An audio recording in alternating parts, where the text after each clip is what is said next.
I was in Ghana.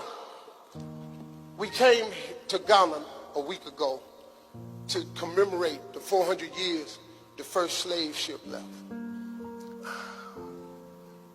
It was the second worst day of my life. The worst day of my life, my mama died. I never really fully got over that. But standing in them dungeons where they took us from, where they stripped us of our heritage, of our land, of our lineage, that we were kings, chiefs, queens, landowners. They took us from here. When I stood in that castle, I couldn't even stand up. See, for us to come to Africa, you don't know. See, you live here. You've been home your whole life. You here. When we come here, it's like coming home to a place you've never been. That's what African Americans feel when we come here. I don't know who, but when I stood in that slave dungeon, one of my ancestors was there. He climbed on.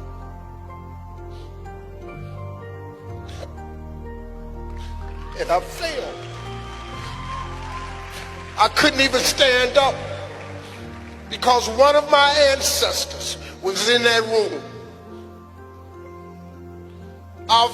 Man, see, then we went to the second castle. I didn't have that feeling. I was just angry at what they did to us. How dare you create such an evil scheme to strip people of who they are and take us to this land far away where we were hated even more. And then we go over here and we build a nation. We built America.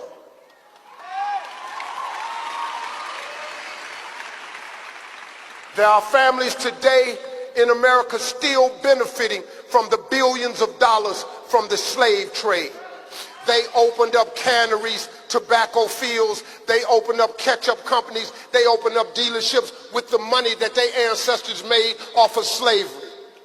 And this country still benefits. The great America, which I was born in, still benefits from the slave trade. This atrocity lasted 400 years. 400 years. Some of us, African Americans, are the first ones to ever set foot of where we from. You and I are the same. When I'm walking around Botswana, I ain't no stranger. Y'all mine, I'm yours.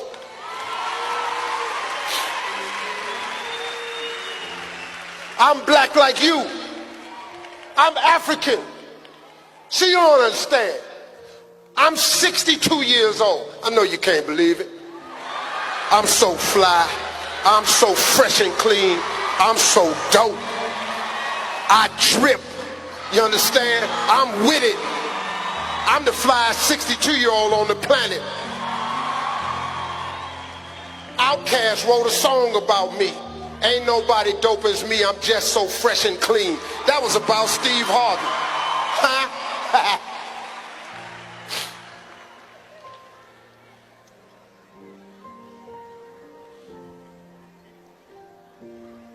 I've been around long enough. I was born in 1957 when we was niggers. I lived until they started calling us colored. I lived until they called us Negroes. I lived until they called us black. And we finally understood that we Africans. So now in America, you have to identify us as African Americans. I've been through the whole gamut. You can't tell me nothing about this here.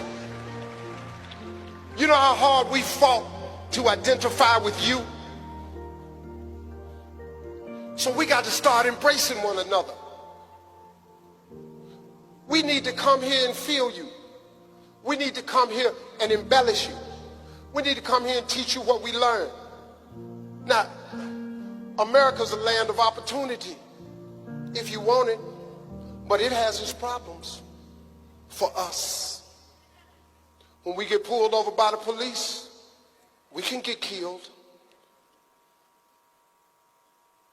Slavery over, apartheid over, the residue is still there. We go into a store with a hoodie on, we walk down the street with a hoodie on, Trayvon Martin, they kill us, they get off, they go home. The man selling cigarettes in New York, police chokes him to death, kills him, he go back to work. Philippe up in Minnesota, stopped by the police on Facebook Live. Watch him shoot the black man. The girl said, "Why did you shoot him?" He said, "I don't know." He free. The police that beat Rodney King to death, to a pulp, they free. Huh? That's why we say, hold up. African American. And as successful as I've been over there, as wonderful as I've created life for my family, I want nothing more than to come home. Nothing means more to me than to come home. You've been on my vision board for 7 years. Africa has been on my vision board